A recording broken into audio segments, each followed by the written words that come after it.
I grew up in a family where, the worst music was listening to Pink Floyd. So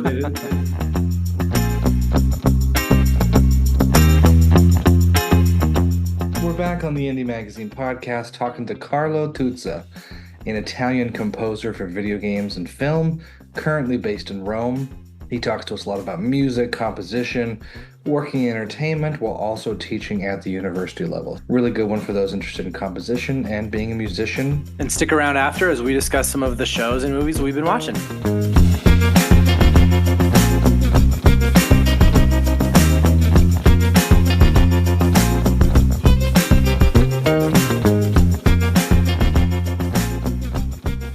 Carlo Tuzza, welcome to the Indie Magazine podcast. Thank you. Now, for everyone listening, where are you calling in from today? I'm currently living in Rome, the capital of the... Yeah, I was just there last fall. I've been there twice. Love Rome. Have you always lived in Rome, or did you move there recently? No, since I met my wife, I traveled all over the Italy because I lived in Sicily. And I was born in Priolo Gargallo. It's a very, very small town in Sicily near Syracuse. And I moved to Turin. And after, because of the work, I moved to Rome. And now we are stable in Rome for the moment, but who knows? Who knows what's next? And what is your official role right now?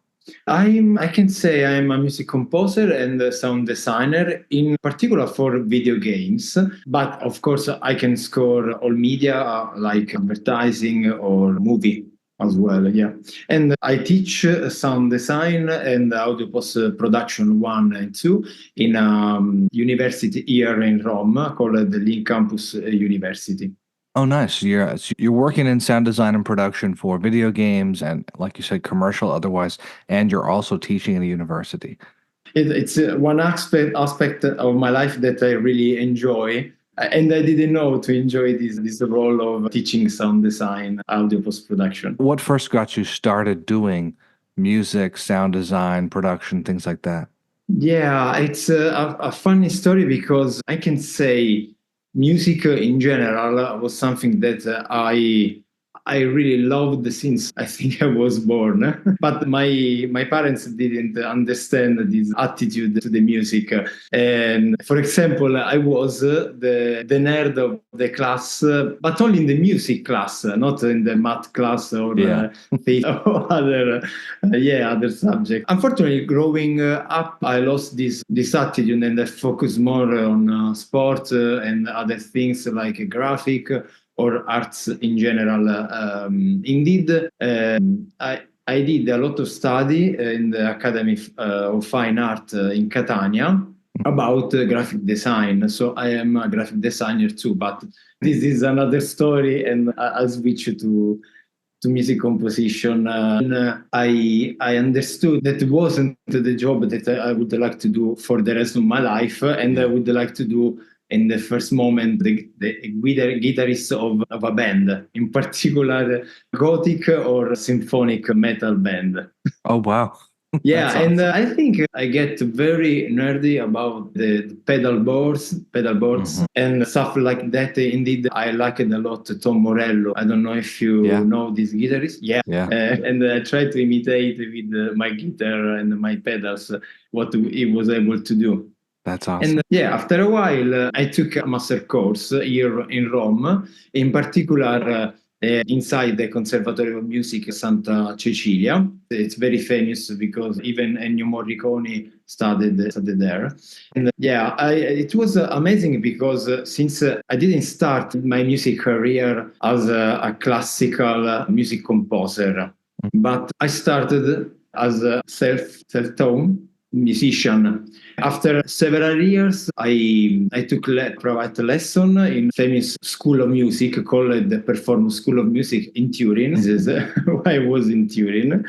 But after, as I said, I get this master course in a video game. And I was able to combine this passion that I like a lot. And on one side, there was the music composition, and on the other side, there was video games. Yeah. And of course, staying inside this Classical Institute was for me an honor because I really liked the music was in the air when I was in the corridor, for example. No, I was able to listen a trumpet singing a melody, or for example, a singer sing an opera, and it Yeah. was very amazing. Yeah, and of course there was a lot of challenge because I was able to compare myself with various colleagues. Yeah, and the teachers of the conservatory. Yeah, do you feel like you needed to go to higher education in order to discover this and find this out? Do you feel like you should have done music the entire time with no education? How do you feel like that played in? Yeah, this is an interesting question because this touched myself in a particular way. Because, as I said, I didn't get the classical way of education in music, and I felt this. I can say this block of music theory, harmony, but it was only in my mind. I can say. Because after the conservatory, I did a thesis about the music, the adapting music in video games, and I get the higher vote possible. I was with cum laude, and I was happy. But of course, still today, I like to study. In the morning, I'm studying a book of Igor Stravinsky, an autobiography, because I would like to know how he thought about the music, the music composition, the orchestration, etc. Because I think we are here to grow up not only as a spiritual human being, even as a person, for our skill. I decided to grow up as a music composer, and I would like to study every day what can help myself to be more how can I say, more professional, more Yeah. creative. Yeah. So, as far as you're talking now about studying composers and getting into the theory part, as far as music for your enjoyment, what did you listen to growing up in addition to Tom Morello? And what do you choose to listen to now that helps inform not just your work, but also your enjoyment? It's another interesting question. Okay. If I check at the moment my Spotify, I can clearly see a bunch of mix of music. I grew up in a family where, the worst music was listening to Pink Floyd. So there was no Sex Pistols, so Yeah. punk music, or yeah, at least Dire Straits. Yeah. It was the weird music in my family, even because they were Sicilian. So I don't know if they even ever listened to punk music or similar. Yeah. Yeah. And yeah, I grew up listening. I don't know if Mango or Celina, they are the greatest Italian singer in Italy, Yeah. but not only in Italy. And yeah, I didn't listen a lot of rock music, punk music, gothic or music. So my taste about the music changed a lot because after I grew up, I was able to choose what to listen, and I don't know how my taste went to simply rock music to gothic metal and symphonic metal. But at the moment, as I said, if you look at my Spotify, you can see a lot of music of different genres. For example, different playlists. One for video games, one for rock, even for alternative indie music. For example, you can say Genshin Impact music, that I really love that game and the music. And of course, the Elder Scrolls series, I really love all the version, including the online version, like Somerset.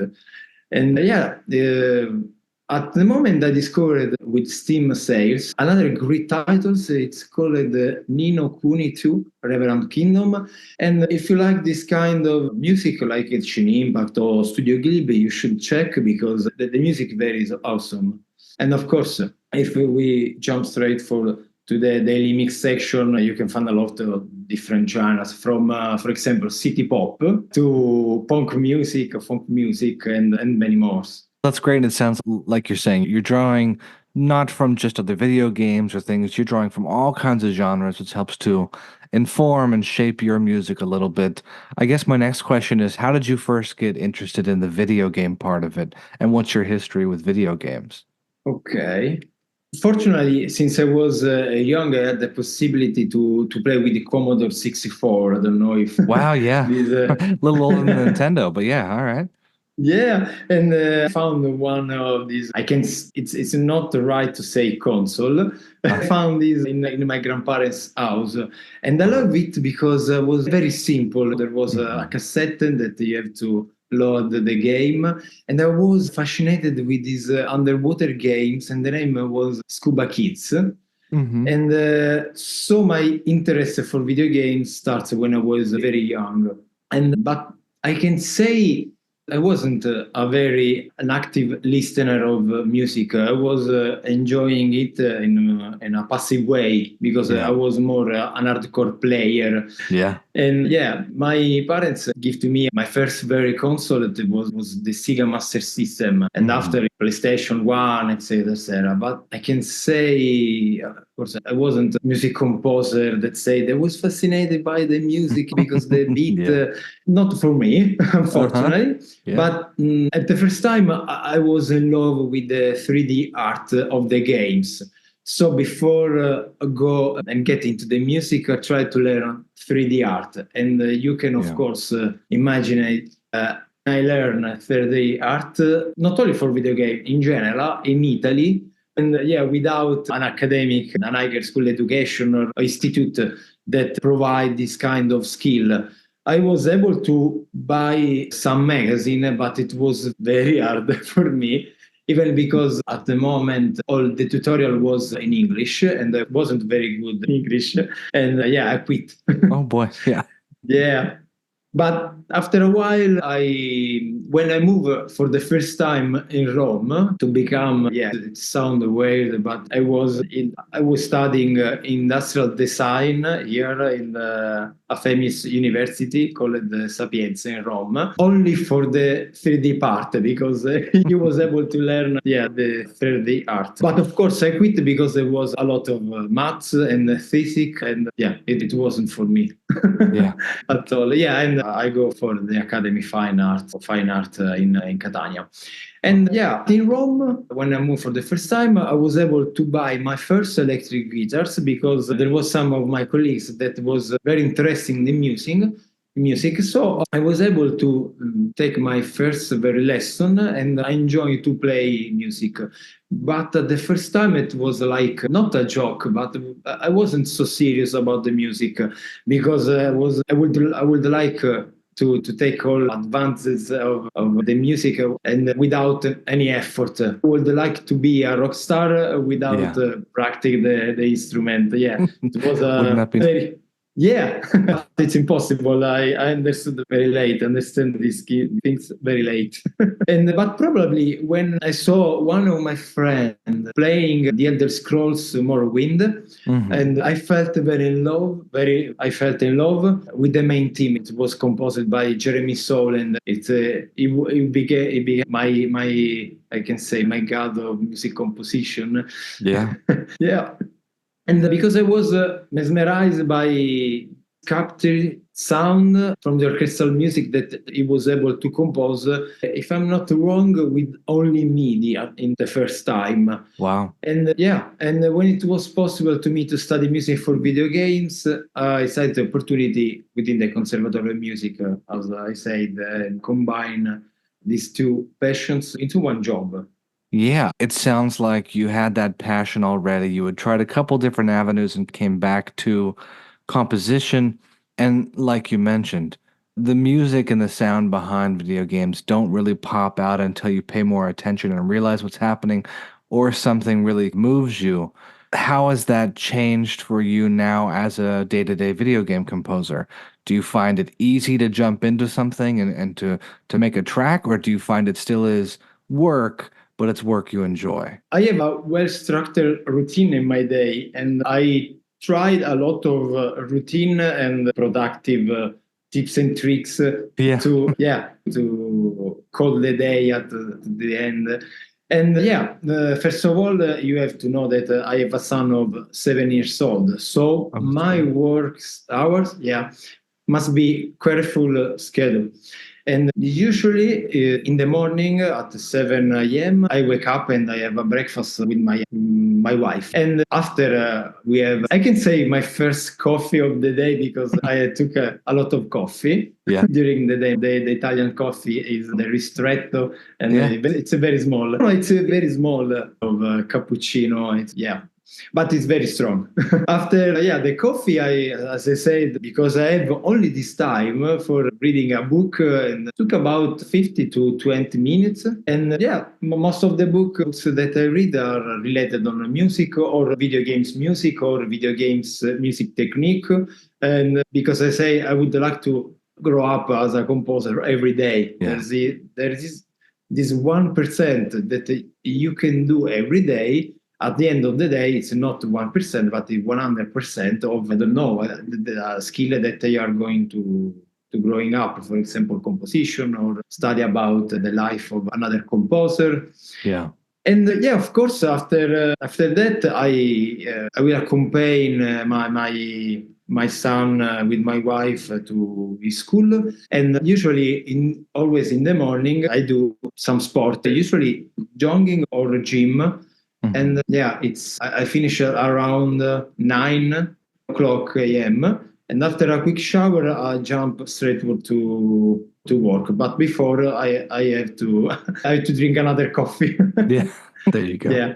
So during the drinking coffee, I usually write my to-do list of the day, and I prefer to do day by day because I can plan all the week. Sometimes you plan this for Tuesday, and you cannot do this Tuesday because there is another appointment that go to the other day, and it's a little bit confusing for me. So I prefer to do day by day, and usually after my to-do list, if I have to compose music for a project or for a music pack, I sit down and I try to write as many tracks as possible because there are different between orchestral tracks with a lot of orchestral instrument and maybe an ambient electronic music with some pads and some drones around.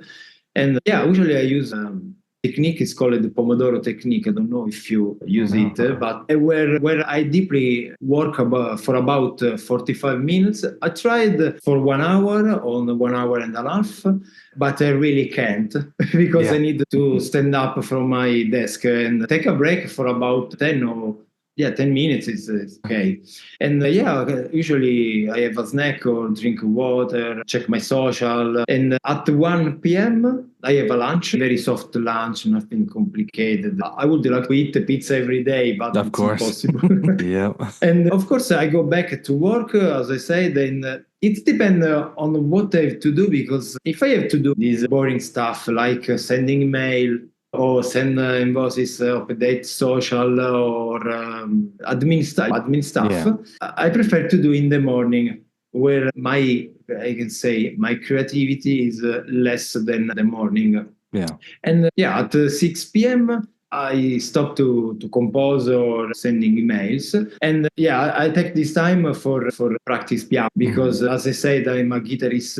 This skill is something that I really like to growing up as a composer, and because I, of course, love to play piano. And because when I was able to choose which instrument to play, I was very confused about bass guitar or electric guitar, acoustic, classic, piano, violin. And I choose the electric guitar because of the gothic metal. And usually the day after I repeat the sequence of, I can say, routine, but there are some unexpected events where you, as a freelance music composer, and you have to, for example, check if a game developer needs fixing a track. You have to do it maybe in 1 or 2 days. And as I said already, one day of the week, I teach some design, how to production, and usually it is on the second semester of the year. So we are in this time, at the moment, I'm teaching some design because we are in the second semester. Oh, nice. Okay. So you have a little bit of a split with teaching, but you said only once a week? Yeah, because I try to do all the lesson in 1 day. Yeah. So I have the other day free to compose or to do other stuff related on my work, my job. That's nice. I guess jumping from there, what do you enjoy most about the work you're doing and securing the next opportunity to be a video game composer or work with another title? What is so exciting about that keeps you going? Yeah, there are different parts of my job that I like. Instead of many other composers that would like to not go to the network events, I really like to attending these networking events because you can find a lot of people with the same interests. And of course, you can freely speak about video games gameplay, video games trend, what works, what didn't work in a previous project. And yeah, you can drink a beer or a wine if you prefer. Yeah. Talk about what you love to do, playing video game or developing video games.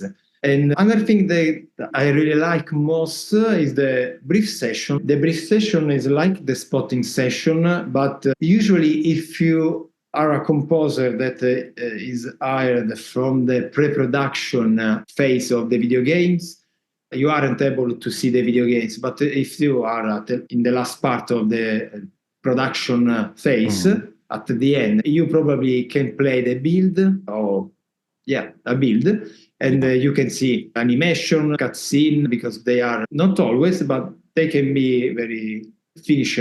They of course have to polish the build, but you can play and you can understand the mechanics behind the video games, because in pre-production you always talk about hypothetical, can say mechanics, and you have to understand what the game developers would like to say about these mechanics, because sometimes, I don't want to say they are confused, but they would like to do something that it's really hard, and after a while this mechanics is gone.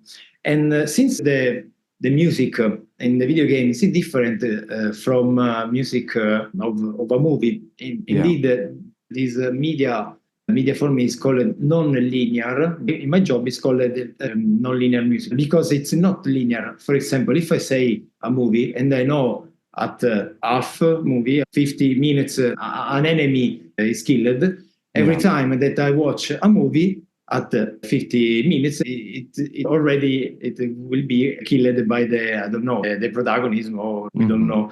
And in the video game, it's different because you as a music composer need to understand that you cannot control, I say, the mood, or you can understand with the dynamics of the music. Because, for example, you can imagine I am in a village, so there is a simple woodwinds quartet that is playing 4 chords. Yeah. And the player can stay in this town, in this village, for 1 hour, for 10 minutes. So when he decides to go outside and start to explore a dungeon or a dark forest, for example, the music changes because the gameplay changes. Yeah. And you cannot control this. This is why it's called non-linear music or non-linear media in general. And this is what it's very fascinating of my job. I really like this part because it's a bit more challenging instead of the movie. But in the movie, the other side is that it's more challenging in the storytelling because you have leitmotiv, you have main theme, and you have to use it with the I can say diligent inside the music. You cannot use every time there is the enemy you spawn the leitmotiv. And this session, if you are in the pre-production, you can see, for example, only the concept art of a village or a character design of a video of the main character, and you have to create this main theme for the story, for example. But we have less cue about what will happen in the game because it's always in development, of course. And and the other side of this brief session is to understand this new world, because in every video games there is, for example, if I go to Baldur's Gate, there is a unique world where there is Astarion, Shadow Art, etc. If I plan to create another video games, I have to create another world. And this is very amazing And yeah, as I said, this challenge of the duck is very interesting. For example, in one of my latest work called Seven World, it's not a video game in the classic way because it's an applied game developed by Hydrant Studios and the Department of Biology of the University of Tor Vergata, Rome. And the difference is in the applied game, you learn something to do. Okay? Not only you have to play or, for example, kill zombie or kill a bunch of enemy. Usually you don't kill in the applied game, but yeah, it's more for the teaching side of the video game, the educational side. But in this case, the player can choose whether to fight against a character or not, for example, and the music must reflect this choice because the music must support the storytelling. Yeah. However, you can, of course, even run away, and the music has to change according to the player's decision. This is why it's so important, and I could say challenging, and of course, why I love it. And about you said about the aspect more excited about this job, I can say it's when you start a project, it's always a challenge. When you start a project, it's always a challenge because this is my perspective of music composer. Okay, maybe someone would like to only sit on the studio and start to compose, but when I start to a new project, I would like to find a new sound identity for every video games because they are set in a period different, or for example, there is a romantic lore, or there is a very weird plot in the sci-fi universe. So when it's possible, I would like to do a research of a unique sound. And of course, another part that I would like of my job is when you can record your real instrument. For example, in Seven World, I recorded all my classic guitar. It was amazing because samples are good, okay? Because I cannot say they are cheap because they are not cheap, but they are cheap maybe for a AAA budget, music budget. Of course, they prefer to record a real orchestra or in general real instrument.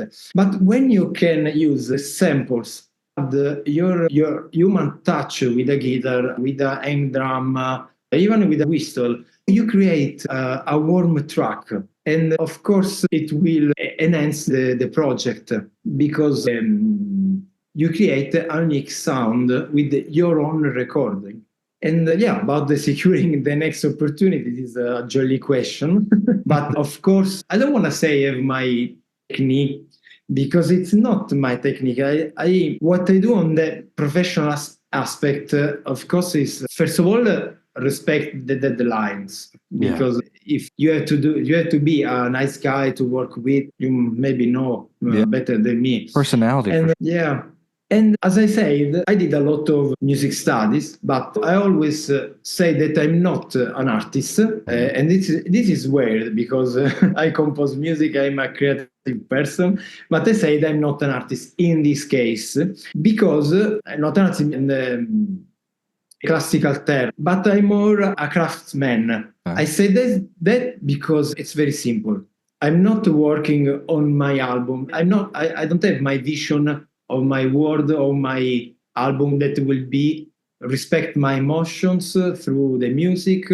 The music must be more orchestral, more electronic. No, I am a craftsman because if there is or if there are developers that ask me, you have to do this kind of jazzy mood for these video games, I have to do it. If they ask me, you have to do more horror string style for this track, I have to do it. I cannot represent, okay? They asked me an orchestral track and I will give it more cyberpunk style or more futuristic because I think that is right for the game. Maybe it's not even cohesive with the visual aspect of the game or the aesthetic of the game itself. So this is why I prefer call myself craftsman. And another important thing is get to have genuine interaction with all the people of the, I say, industry, the video game industry. When you probably met a video game composer or a director, it will be very weird if I run to him with my business card and checking for my work. And of course, this is a disclaimer. I don't do this because I would like to have a job, but because I would like to have a genuine interaction with these people. As I said, I love to go to the networking, to attending to the networking events.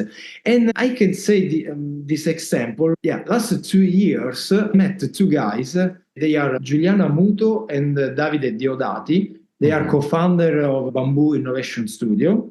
And I met them in an international video game festival called the Milan Games Week. It's very important in Italy. And I approached them because I saw that they were working on an amazing war games. And it's called Project ARM or Project ERM. And I think it was a prototype that years. But this game already was outstanding because there was some mechanics that I lacked a lot. First of all, it was a game, and you have to complete some puzzles. You have some scene of action scene. You have to kill this kind of nanobot. And I approached them and we talk about the game, not about I am a music composer for video game, etc. I think they added me, or maybe I added they to Instagram or LinkedIn, and more or less after 1 year, Giuliana contacted me because she needed some music to put inside the same video game, the Project ARM. And so we worked together for several months, and in November, after 1 year, I was in the Danger Corner, the same corner of the last year, with this incredible team to show the upgraded version of the Project ARM, of course, inside the same festival, the Milan Games Week. And of course, we are still in contact through socials. And with genuine contact or relationship, if you find someone that is a nice guy and you feel better to stay to talk with them, try to build a relationship, a long-term relationship, but not only for the video game aspect of the job. For example, if I go in another video game festival, I won't approach every game. This is because, as I said, I found this game that I think that they are very interesting to me. For example, if I had to choose to score a beat 'em up video game like Mortal Kombat or Street Fighter or a fantasy game, I love fantasy games as probably you get. I prefer to compose for this fantasy video game, and I will approach because I already love this genre of video games, not because I would like to score the game, but because in this festival you can try a lot of demo of the video game, and this is cool. Yeah, that's great because it sounds like you're staying busy working on things, but also getting to make these connections with other good people, and then that has led to other opportunities for you. Just jumping ahead, what is it that you're currently working on right now? So you said 7 Worlds. Is that still in production? And then also Project ARM? Yeah, 7 Worlds is already released, so you can play. But as I said, it's not a classic video game, it's an applied game. So you have to check on Hydra website.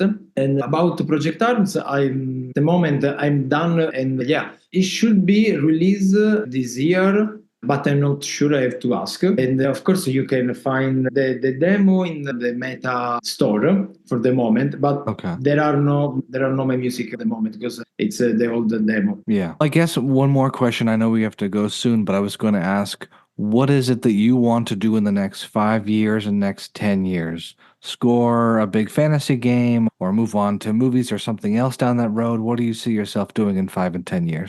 I think I would like to pursue my music career as, first of all, music composer. One of my big dreams is to conduct an orchestra. So, I can totally say always in the video games field, because I think I found when you found your way, when you found that is what I want to do for the rest of my life. Of course, I love to play live with my electric guitar. I would like one day to have my band and me playing this kind of. I don't know if you have ever listened. Olafur, I really love his music, and I would like one day to create a band with me playing pianoforte and a quartet of strings and compose this, I can say, Nordic music, Nordic war music, more emotional music. And so I can say professional path, but always in the music. And of course, I'm trying this way of passive income where I'm selling, different music pack on the main store, like Unity store or a real store. And I found this very interesting because when you are a little bit off with a project and another, you can compose and you can get passive income because they with a slow we will sell. Yeah. And as I said, mostly on one artistic way and another one more professional oriented with video games because it's my media. Yeah.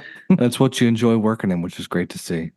For everyone listening, where can they find your music and where's the best place to follow you so they could see what you're doing next? I have all the social possible, but mainly I use Instagram. And you can find all my music for all the project on Spotify, Apple Music. And I try to upgrade my Instagram every week with interesting new videos. And of course, I have my website, carlotuzza.com. Very easy. Yep. That's great. I'll make sure we link all those in the show notes so everyone can follow you, get in contact. I know we have some game developers I've talked to, so if they're looking for music, reach out to Carlo. And so grateful for you coming on today, and we'll make sure to keep up with you in the future. Thank you, Tristan, you for having me on this podcast. It's really an honor to be here and share my experience. And ours as well.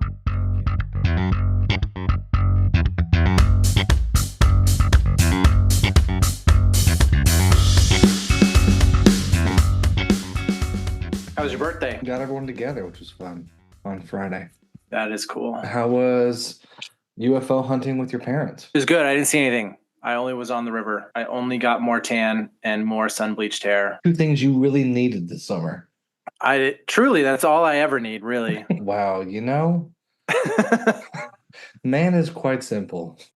All right, let's talk about what we've been watching other than the Olympics. I actually haven't been watching any Olympics yet because I've been in the desert for them, and so I haven't actually sat down and watched anything yet. Do you have Peacock? You subscribing to the Cock? Yes. Okay. Peacock makes it real nice. I don't know if you have an NFL Sunday ticket or if you've ever been to someone's house that does. No. They have this thing called the Red Zone, which kind of took over all fandom. Right, yeah. Okay, so Peacock has the Gold Zone. And you know what? It's hosted by 4 of the whitest whites that have ever whited, which I don't love, but it is great to catch all of the moments leading to medals or could be medals, which is kind of fun. And they have a ton of highlight compilations, things you might have missed based on country or the world, people who've broken Olympic world records. So I will say, for all of the problems of Peacock, they're doing a good job with the Olympics, in my opinion. That's good to know. I'll have to catch some highlights because I really love the surfing, and I know the surfing events are going on right now in Tahiti, and I'll catch the highlights of that. You know who's hosting over there, right? Colin Yost. Really? Getting the old treatment of, you know what, you're part of NBC Peacock, might as well head over to Tahiti.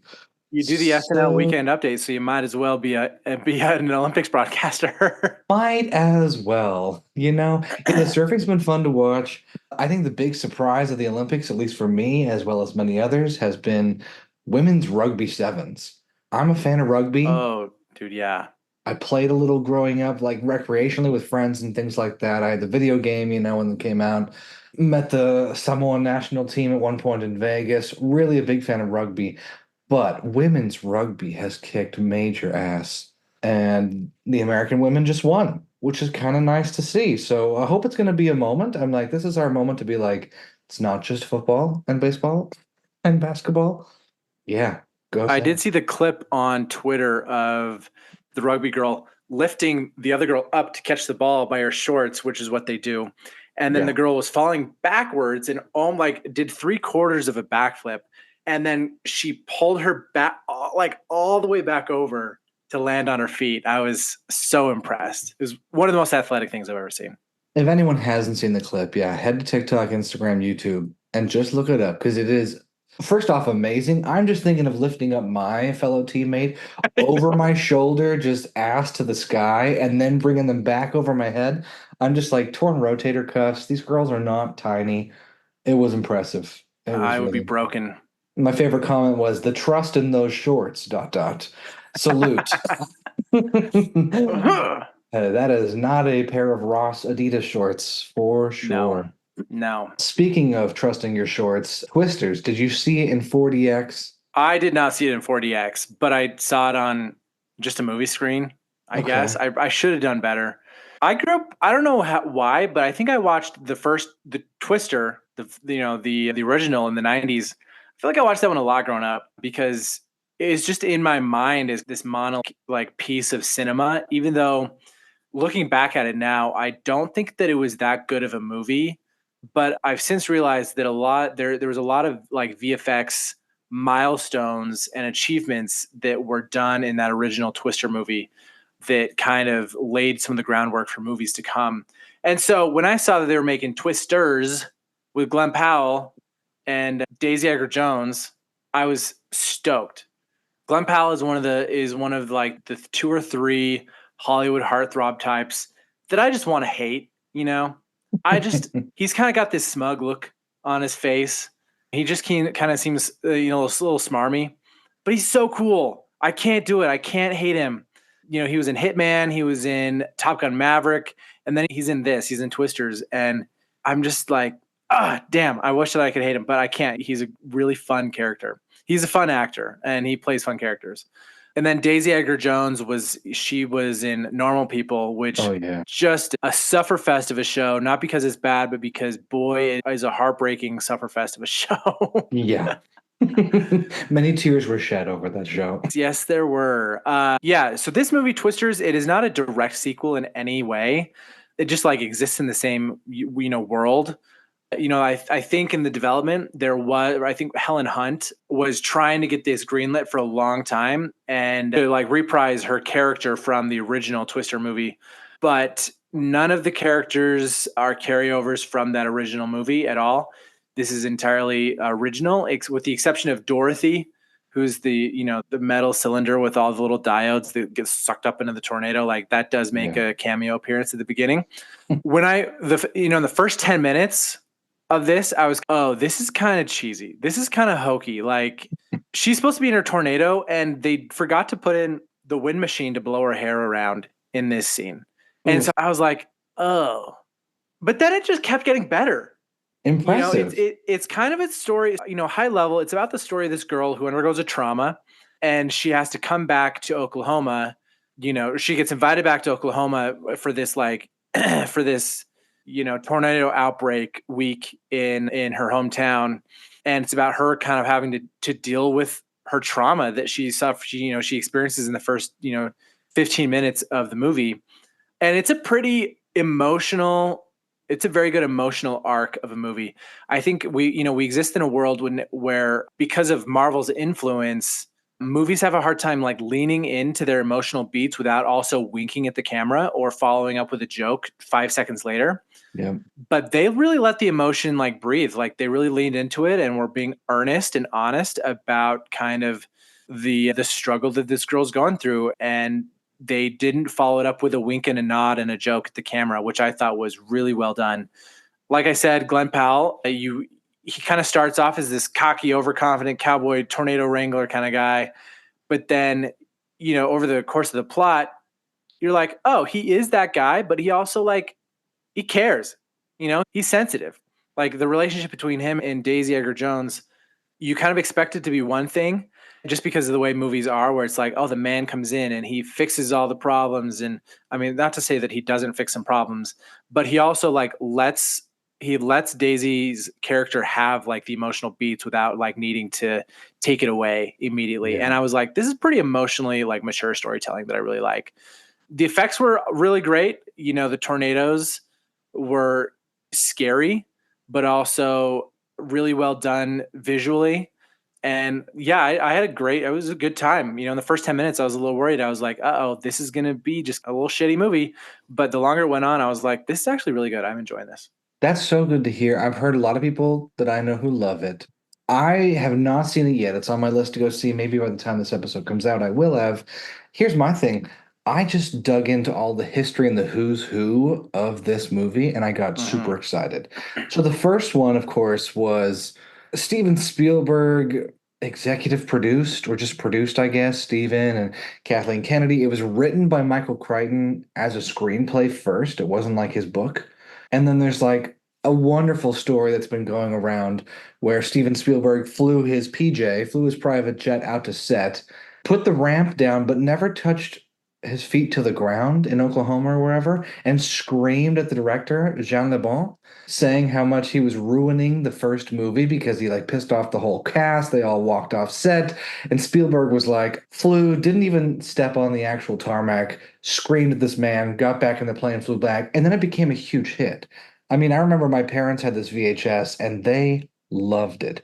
The box office back then was almost $500,000, 495.7 million, 1996. So I haven't done the numbers, but it's huge. Either way, I knew it was a hit. When this was announced in 2020, I was not excited and I was like, oh, here we go again. We're just remaking everything. But the director, Lee Isaac Chung, directed Minari, which explains why what you're saying here, all the emotional points are so good. Have you seen Minari? No. Oh my gosh, man. Okay, we got to watch that on one of our watch-alongs because that is a movie that will make you cry more than once, and it's so good. The whole thing is like this emotional story with Stephen Yeun. Anyways, so that's good to hear, and it sounds like for all the Glenn Powell haters out there, he's doing a good job at being multifaceted. He is. He is. I have those close to me who hate him because he's a tall, smiling white man who has a little bit of riz, as the kids would say. Yes. But much like Austin Butler, I'm like, look, hate all you want. Give him a few more movies and something is going to win you over. You know? That was me and Timothée. Yes. I hated Timothée at first. I was like, the kid from Interstellar, get this whiny gas station employee out of my face. And now I'm like, okay, he did it. He's playing Bob Dylan. I'm going to have opening night tickets. I don't care. Yeah. No, Austin Butler, Glenn Powell, they're all in the same category for me of just like new up and coming, confident, good looking white blonde guys. And I'm like, no, this town is not big enough for you guys and me. But then the more I watch them, the more I like see their work, I'm like, damn it, you guys are good at what you do. And I think they're actually solid guys in real life, would be my guess. Yeah, I mean, he's wrapping up his exams while filming his next movie at UT Austin. So, like, he lives in Austin. He left LA. You have to kind of give him some credit for that. It's not an easy thing to do when you're starting out. Yeah. He's no Emma Watson, but it seems like he's got a good head on his shoulders, you know? You did see Hitman, right? Oh, yeah. The man's got range. He was hamming it up in that movie. Yeah, he's good. Did Anthony Ramos do anything memorable, or was he just a nice little addition to make it an awkward trio for the press tour? No, he did a good job. I mean, I think his role, like I said, this movie, they did a really good job at kind of the emotional nuance. There's no villains, right? Like, Yeah. it's hard to even say that the tornadoes are the villains. And like his character does a good job of kind of complicating some of the emotions of the story, but his character is also grounded in the same trauma that Daisy Edgar Jones's character is grounded in. And so they're both coming from the same place, but they're reacting from their trauma differently. And so it provides kind of a good, maybe not a foil for, our lead character, but he provides a good like on-ramp for the plot. And he's not a smarmy villain at all, but he kind of provides some emotional complication or some plot complication for like, the tornado wranglers versus the storm par or whatever. And they're trying to like use radar and to track these tornadoes or whatever. And there's some, greasy real estate development kind of stuff. And so it does kind of provide some plot complication, but you're also never quite sure if he's in love with the main character. He's probably not. Glenn Powell or Daisy Edgar Jones? Oh, that's a fair question. That's actually a really fair question. These days in 2024 of our year of our Lord, you never know. But no, he did a good job, and it was it was almost a Disney Channel original movie style of of a character arc where it's like, oh, this guy's kind of in it for himself, and now he's turned over a new leaf and he's for everyone else. But I feel like it was good, but it was also a good kind of backdrop to foreground Daisy Edgar Jones' character's arc, if that makes any sense. That makes sense. I just had watched the press tour, and he's like the awkward third wheel, where Glenn Powell and Daisy Edgar Jones obviously have some steam between them, and they are just giggling. She can't stop touching him, and poor little Anthony Ramos is sitting on the side, just like smiling. Yeah, that would also be it. Yeah. Oh boy. All right, Twisters, go see it in theaters if you haven't already. And if not, it'll be on streaming soon enough, for better or for worse. For better or worse. All right, so what have you been watching? On my birthday, didn't want to do too much work. So watched some of the Olympics. Then I was like, you know what? I'm going to pop in a movie that I just love too much, probably more than for my own good, which is Motherless Brooklyn. You ever seen this movie or heard about it? No, I haven't. 2019. Written, produced, and directed by Edward Norton. This is a passion project of his. There was a 1999 novel of the same name from Jonathan Lethem, and Edward Norton took a lot of that novel and changed it for his movie and whatever else. It's the final theatrically released movie that Bruce Willis did, which is kind of a big thing. It's got Gugu Mbatha-Raw, who I love her. She's great. Bobby Cannavale, Alec Baldwin, Ethan Suplee, Willem Dafoe is great in it. It's just a whole fantastic cast of characters. And it's all about, kind of based on The Power Broker, that book about Robert Moses in New York. Right. And Ed Norton is the star of the film as well. And he's got a little tick. So he's got, the whole time he's repeating things and pulling threads and can't strike a match once. He has to strike it every single time to get it, just exactly right. Anyway, it's a fantastic movie. It has some plot holes or some missing moments where you're like, that was not great. Didn't make a bunch of the box office, just came and went. It was a little film festival film that was very quiet, but it is for rent on Amazon, Apple, all the rest of them. And it's just a great crime noir that we don't have enough of, that isn't like super cheesy, I'm expecting the new Spider-Man with Nicolas Cage doing his noir thing. It's going to be fun, but it's going to be still like the Marvel shtick of like, here's our take on this genre. It's fun just to have it in the genre. 1950s, New York City. They shut down major streets and filmed on them. There's a great car chase scene. There's just beautiful jazz and smoky rooms the whole time. And I don't know if you're an Edward Norton fan, but he's just like got the right level of intelligence and care for the work. And this whole movie just proves like this is a guy who loves film. And he's not going to take shortcuts. So it's a fun one. And pre-Rust Alec Baldwin is fun to watch because you're like, he is just a big angry man. That would be hard to defend a guy in court. Okay. But Motherless Brooklyn, rented on your favorite streaming service, $3, whatever. And that's a good one. Not bad. I'll check it out. Let's wrap it up for today. We have just wrapped up the last of our Aliens in America series. We have another series coming soon. And make sure you share this podcast with friends, family, and otherwise. Thanks for listening, and we'll get back to more interviews and stuff soon.